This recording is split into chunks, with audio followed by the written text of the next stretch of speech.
17ನೇ ತಾರೀಕು ಶಿವಮೊಗ್ಗ ನಗರದಲ್ಲಿ ಜಿಲ್ಲೆಯ ಎಲ್ಲ ಸಮಾಜ ಬಾಂಧವರು ಕೂಡ ಸೇರಿ ಅದರ ಉದ್ದೇಶವಾಗಿ ಇವತ್ತು ಪತ್ರಿಕಾಗೋಷ್ಠಿಯನ್ನು ಕರೆದಿರುವಂಥದ್ದು.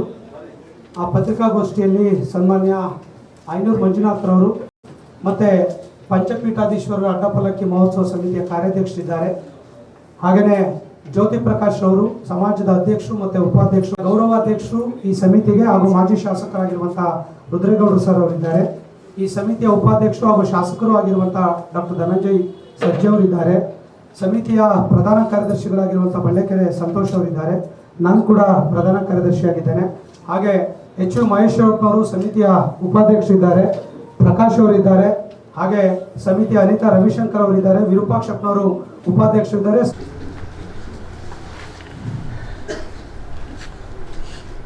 ಈಗಾಗಲೇ ಪ್ರಸ್ತಾವ ಮಾಡಿರೋ ಹಾಗೆ 17ನೇ ತಾರೀಕು ನಾಡಿದ್ದು ಶಿವಮೊಗ್ಗದಲ್ಲಿ ವೀರಶೈವ ಲಿಂಗಾಯತ ಸಮಾಜದ ಒಂದು ಧಾರ್ಮಿಕ ಸಮಾರಂಭ ಬಹಳ ದೊಡ್ಡ ಪ್ರಮಾಣದಲ್ಲಿ ನಡೆಯುತ್ತದೆ.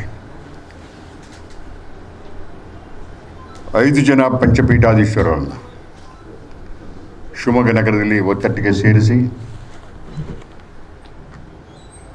ಪಂಚಪೀಠಗಳ ಪರಂಪರೆಗೆ ಅನುಗುಣವಾಗಿ ಧಾರ್ಮಿಕ ಕಾರ್ಯಕ್ರಮಗಳನ್ನು ಜೋಡಿಸಿದ್ದೆ. ಈ 5 ಜನ ಒಟ್ಟಿಗೆ ಸೇರಿಸಿ ಕಾರ್ಯಕ್ರಮ ಮಾಡುವಂಥದ್ದು ನಮಗೊಂದು ಅಪರೂಪದ ಪ್ರಸಂಗಗಳು. ಈಗ 5 ಜನ 5 ದಿಕ್ಕಿನಲ್ಲಿ ದೇಶದ ಬೇರೆ ಬೇರೆ ಭಾಗದಲ್ಲಿ ಉಪಸ್ಥಿತರಿದ್ದು ಅಲ್ಲಿಯ ಮಠಗಳಲ್ಲಿ ಚಟುವಟಿಕೆಯನ್ನು ಮಾಡ್ತಾ ಇರ್ತಾರೆ. ಕರ್ನಾಟಕದಲ್ಲಿ ಬಾಳೆಹೊನ್ನೂರು ಪೀಠ ಇದೆ,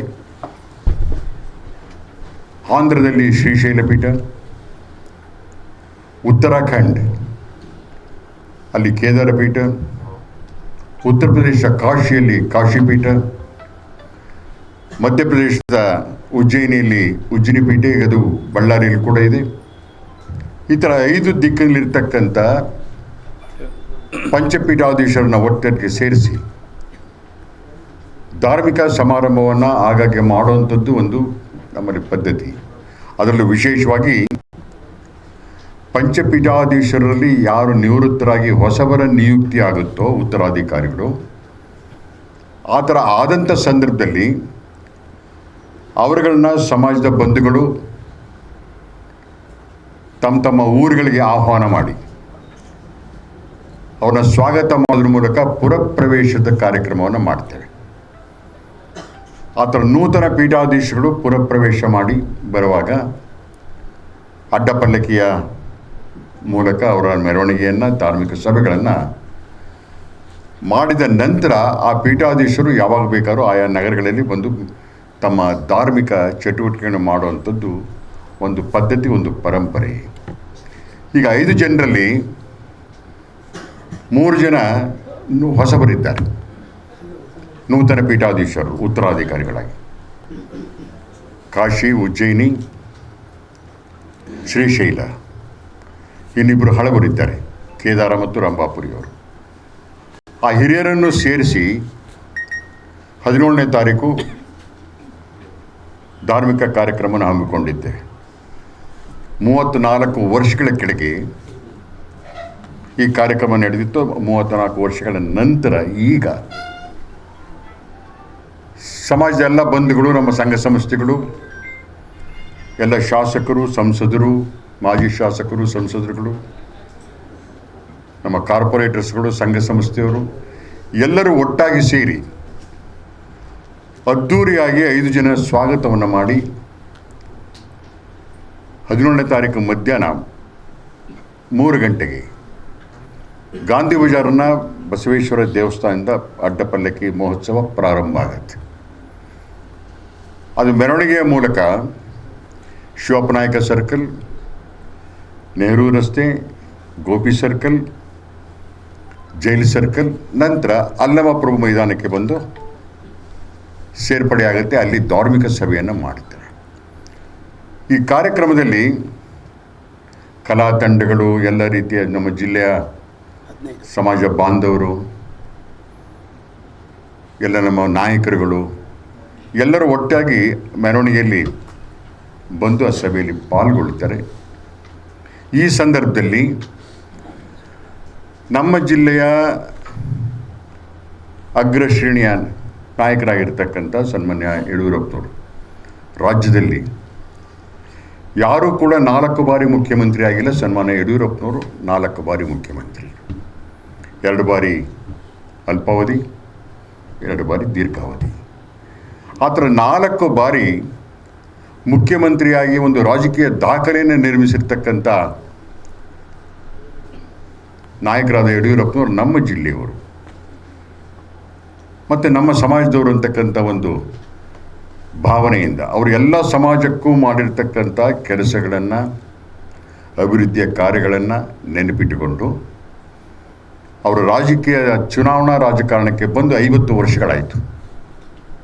ಈಗ ಅವರು ಚುನಾವಣಾ ರಾಜಕಾರಣದಿಂದ ಆಲ್ಮೋಸ್ಟ್ ಹೊರಗೆ ಬಂದಿದ್ದಾರೆ, ಪಕ್ಷ ರಾಜಕಾರಣದಲ್ಲಿ ಇದ್ದಾರೆ.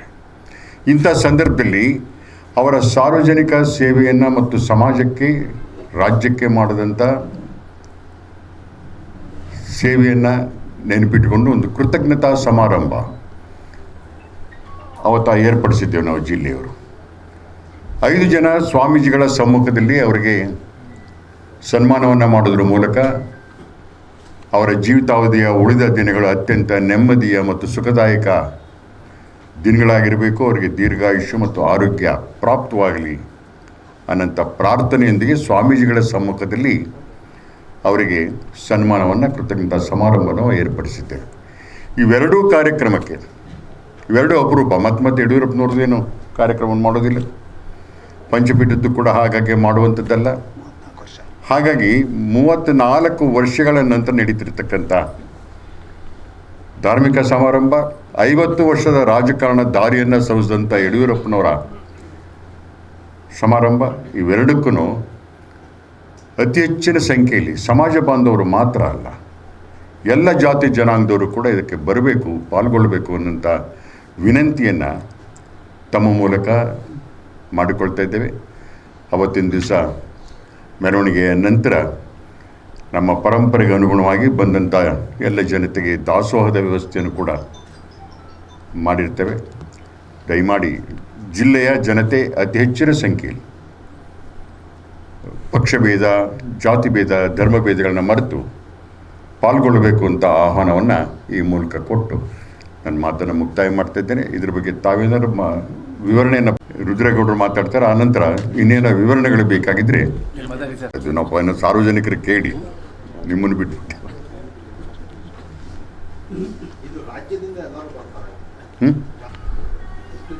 ಹಾಗಾಗಿ ಇದ್ರ ಜೊತೆಗೆ ಪಾದಯಾತ್ರೆ ಮಾಡಿಕೊಂಡು ಬರ್ತಕ್ಕಂಥ ಒಂದು ಭಾಳ ದೊಡ್ಡ ಸವಾಲು.